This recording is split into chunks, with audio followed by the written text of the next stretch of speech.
And so look at Zechariah chapter number 11. Look at what this ended up escalating to.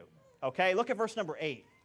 He says, 3 shepherds also I cut off in 1 month, and my soul loathed them.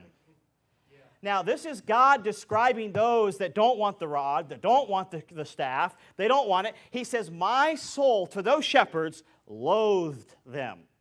Now, think about that for a moment.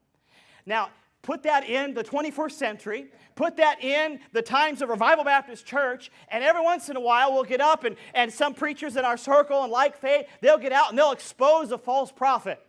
They'll expose a preacher who's preaching wrong doctrine. They'll expose someone who's leading the sheep astray, and it almost goes without fail. Someone's going to say, well, I think you need to be a little more loving.